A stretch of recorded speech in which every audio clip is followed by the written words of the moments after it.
बंदों गुरुपद कंज कृपा सिंधु नर रूप हरि महामोहतम पुंज जासु वचन रवि कर निकर। भक्तगणों को तथा धर्म अनुरागियों को मेरा हार्दिक नमन। प्रातःकालीन नाम संकीर्तन होना चाहिए। अव्यक्ति अनादि अनंत अजय अज आदि मूल प्रमातम जो ध्वनि अस्फुटित प्रथम अस्फुटित पराधरा जिनसे कहिए अस्फोट है सो है अस्फोट वही उद्गीत वही ब्रह्मनाद शब्द ब्रह्म ओम वही अति मधुर प्रणव ध्वनि धार वही है परमात्म प्रतीक वही प्रभु का धनात्मक नाम वही है सार शब्द सत शब्द वही है सत चैतन्य व्यक्त वही व्यक्तों में व्यापक नाम वही है सर्वे व्यापन ध्वनि राम वही सब कृषक हरि कृष्ण नाम वही है परम प्रचंड निशक्ति वही है शिव शंकर हर नाम वही पुनि राम नाम है अगुण वही है अकथ अगम पूर्ण काम वही स्वर व्यंजन रहित यघोष वही चेतन ध्वनि सिंधु अधोष वही है एक ओम सतनाम वही ऋषि सेवित प्रभु का नाम वही है एक ओम सतनाम वही मुनि सेवित गुरु का नाम वही भजोम ओम प्रभु नाम वही भजोम ओम मही नाम वही। सदगुरु महाराज की जय। श्री सदगुरु महाराज की जय।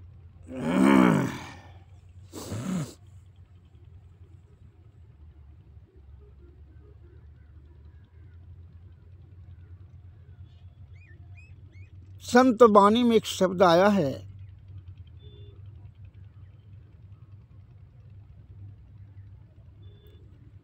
यह तन कर फल विषय अनुभई स्वर्ग में अल्प अल्प दुखदाई। यह तन केवल विषय भोग के लिए नहीं बनाई गई है प्रकृति के द्वारा। स्वर्ग का भी तुम सुख को परित्याग करके यही तन से ईश्वर प्राप्ति करने के बारे में युक्ति ज्ञान कर करके यह जीवात्मा के कल्याण करने के लिए तुम क्या कर, सत्संग भजन कर और सद्गुरु के शरण में जा और तभी यह परम सुख अर्थात परमानंद की प्राप्ति हो जाएगी, जिसको परब्रह्म कहा जाता है। कहा परब्रह्म का ही अंश है जीवात्मा, परमात्मा का ही है। इसमें मिला देना ही सर्वोत्कृष्ट कार्य है। अतः उसी के लिए सदैव प्रयत्न करना चाहिए। उसके लिए बहुत सब मार्ग संत महात्मा लोग ज्ञानी ध्यानियों ने कहा, ईश्वर प्राप्ति करने के लिए बहुत मार्ग है। आप लेकिन एक बात हमेशा ध्यान में रखें कि शुद्ध चित्त आत्मा, पवित्र आत्मा को रखें। छल कपट विषय प्रपंच भोग विलास जितनी भी सारे विषय है उसको परित्याग कर करके शुद्ध चित्त पवित्र आत्मा में ही ईश्वर का वास होगा। अर्थात ईश्वर की प्राप्ति उन्हें ही होगा जिनकी आत्मा पवित्र अबोध बालक के भांति है। और जरा भी छल कपट रहेगा तो कार्य नहीं होगा, अर्थात ईश्वर की प्राप्ति नहीं होगी।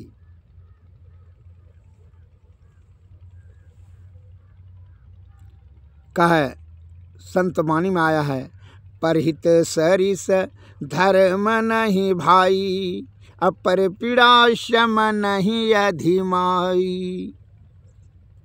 जो निस्वार्थ भाव से दूसरे का सेवा करे, परमार्थ के लिए कार्य करता है, उससे बड़ा कोई धर्मात्मा नहीं होता है। संत वाणी में आया है। एक राजा साहब को मैं एक लघु कथा से आपको बताना साबित करना चाहता हूँ कि परमार्थ का भाव में कितना धर्म की प्राप्ति होती है। सबसे बड़ा धर्मात्मा क्यों कहा?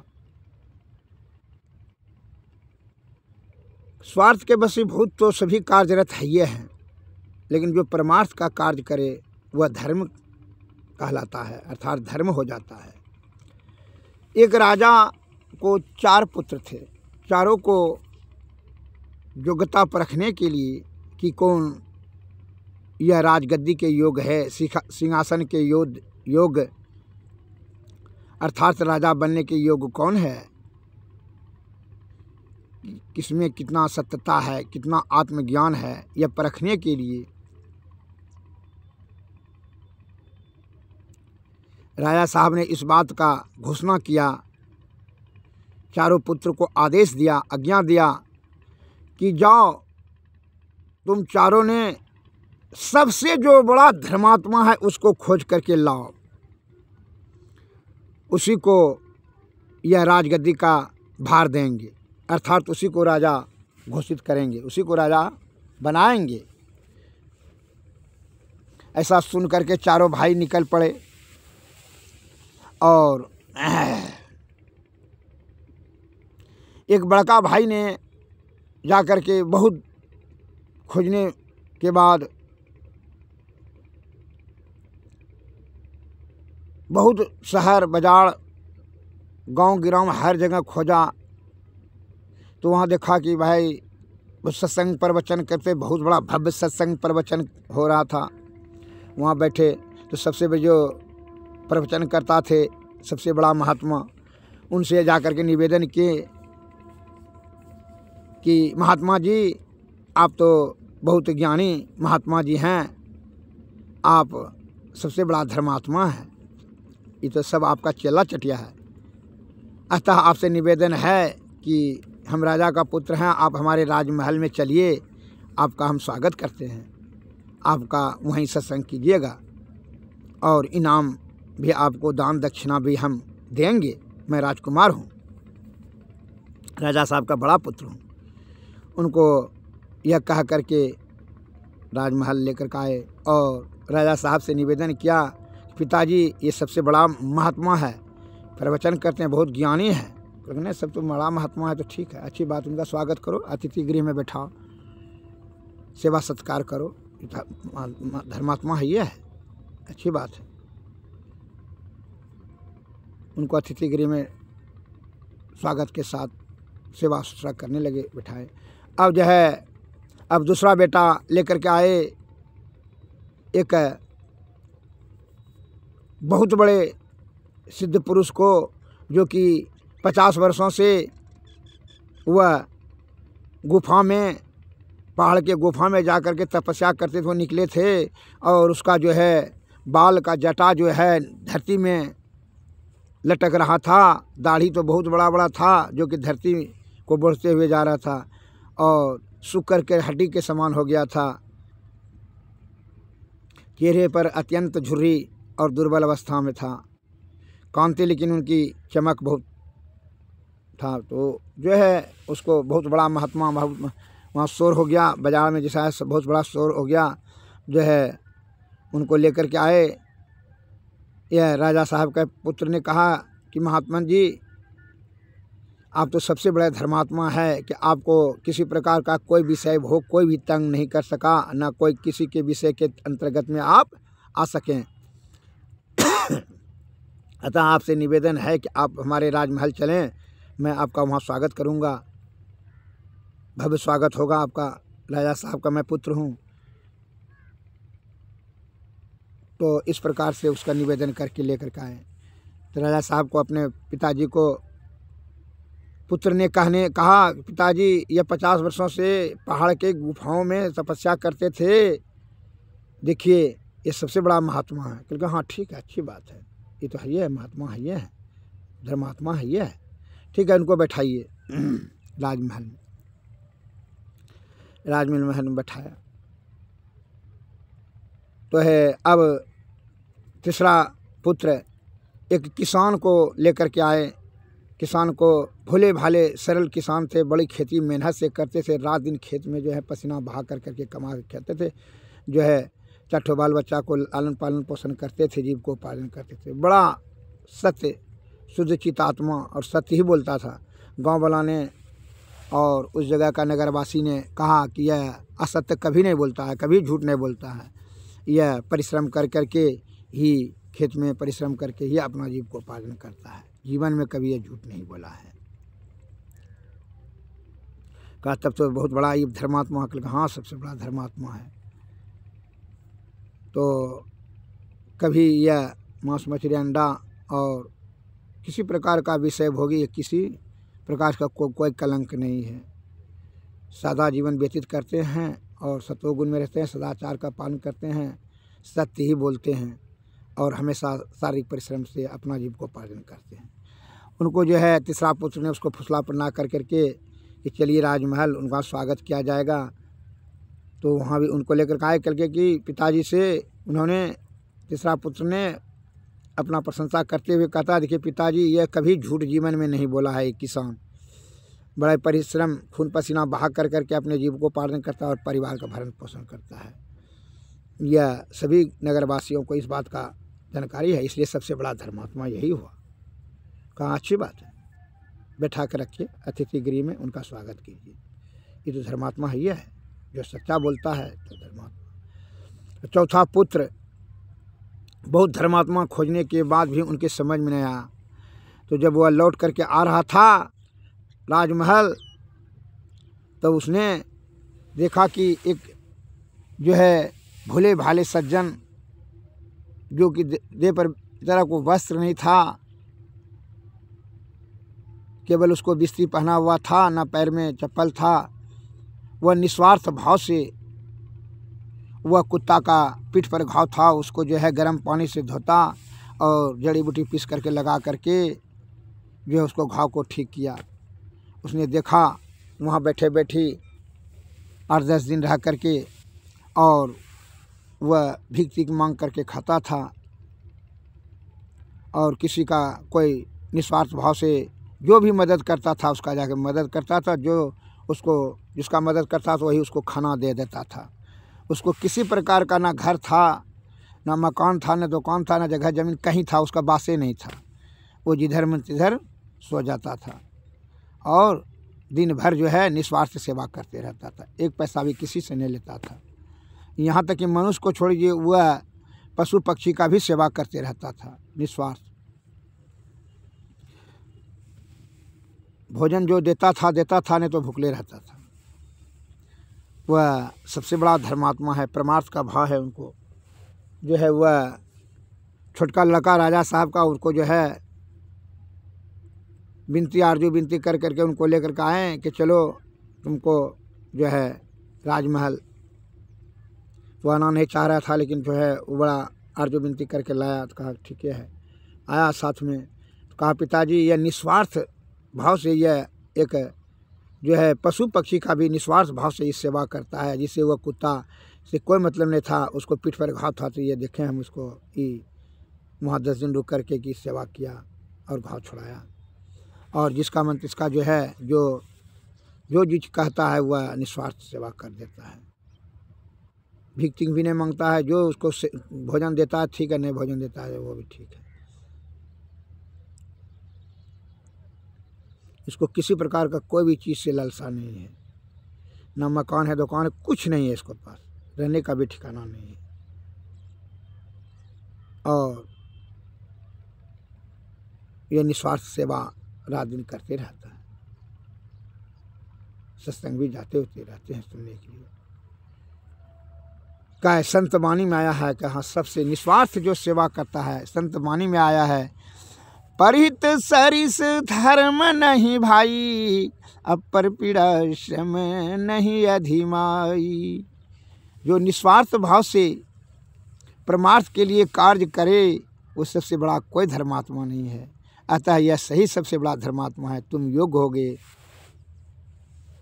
धर्मात्मा को खोजने में, इसलिए मैं तुमको ही राजगद्दी का मालिक बनाता हूँ। राजा ने आदेश दिया कि सबसे बड़ा धर्मात्मा खोजने में यह अपने विवेक से कार्य किया और यह धर्मात्मा का खोज निकाल लिया। यह आडंबर और पाखंड इस सब का कोई महत्व नहीं दिया, जो वास्तविक है वही चीज़ निकाला। अतः इस बात से साबित हो जाता है कि जो निस्वार्थ भाव से सेवा का कुछ भी पल देता है तो सबसे बड़ा धर्मात्मा कहलाता है। इस शब्द को आप दिमाग में बैठे, क्या है कि उसका आत्मा में छल कपट प्रपंच नहीं रहता है, तभी वह निस्वार्थ सेवा कर सकता है, परमार्थ के लिए कुछ कार्य कर सकता है। लोभी लंपट लालची तीनों से भक्ति न होय, अब भक्ति करे कोई सुरमा तन मन लज्जा खोय। तन और मन और लज्जा को खो देगा। जो कहेगा कि हमारा मान गिर जाएगा, उसका उपकार करेंगे मान हमारा गिर जाएगा, लोभ की प्रवृत्ति रहेगा, नहीं यदि उससे लाभ नहीं होगा तो हम उसका कार्य काहे करेंगे, ये लोभ की प्रवृत्ति हुई। मन ने कहा, मन में छल कपट परपंच बेमानी रहा कि हमको को बड़ा सबसे बड़ा धर्मात्मा समझे, तो अहंकार की भाव हुआ, मन की बेमानी हुआ, तो इससे भक्ति नहीं होता है। आडंबर और पाखंड उसी को कहा जाता है। इसलिए कहता है तन मन लज्जा खोय, जो इसका परित्याग कर देता है, तन मन और लज्जा का परित्याग करता है, जो है वही भक्ति करने के योग्य है, और वही भक्ति में सिद्धि प्राप्त होता है उन्हीं को। अतः इस बात को ध्यान में रखते हुए आप निस्वार्थ सेवा करने की भाव कुछ रखें, जिससे कि धर्म की प्राप्ति होगी, तभी जो है आपको सद्बुद्धि होगा, और जब सद्बुद्धि होगा तब सद्गुरु की शरण में जाएंगे, सत्संग करेंगे, भक्ति करेंगे, तब आपको सिद्धि मिलेगा। सद्गुरु महाराज की जय। इसमें इसलिए हमारे गुरु महाराज का कहना है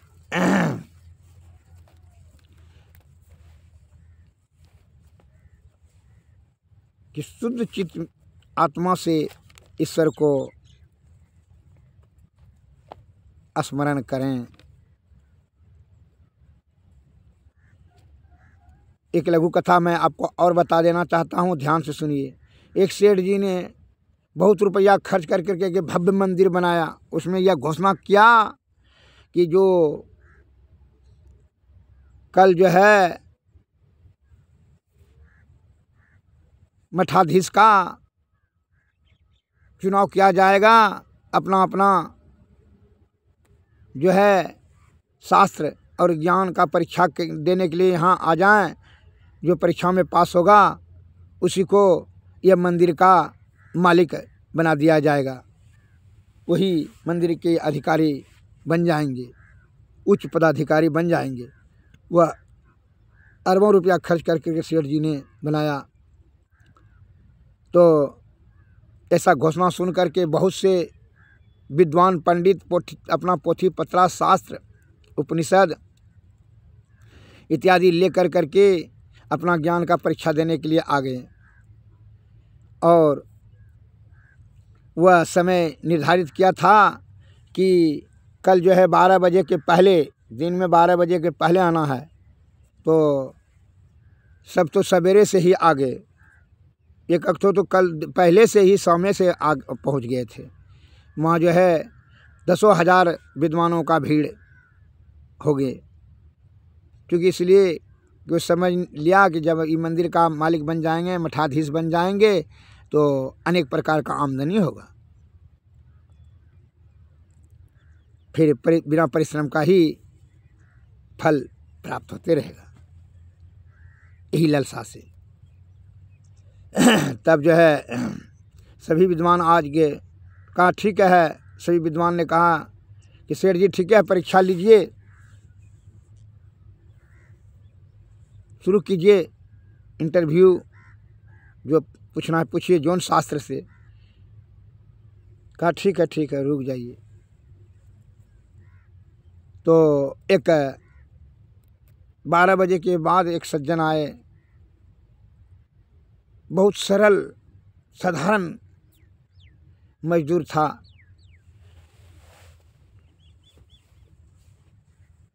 वह मंदिर में आए, प्रणाम किए और एक कोना में जाकर बैठ गए। कहा कि आप बड़ा लेट से आए परीक्षा देने के लिए।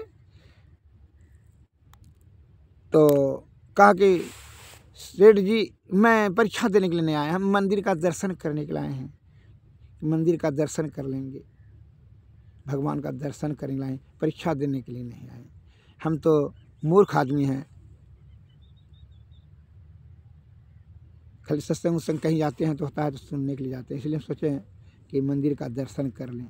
परीक्षा देने के लिए हमारे पास ज्ञान नहीं है, क्योंकि बड़ा लेट से पहुँचे आप।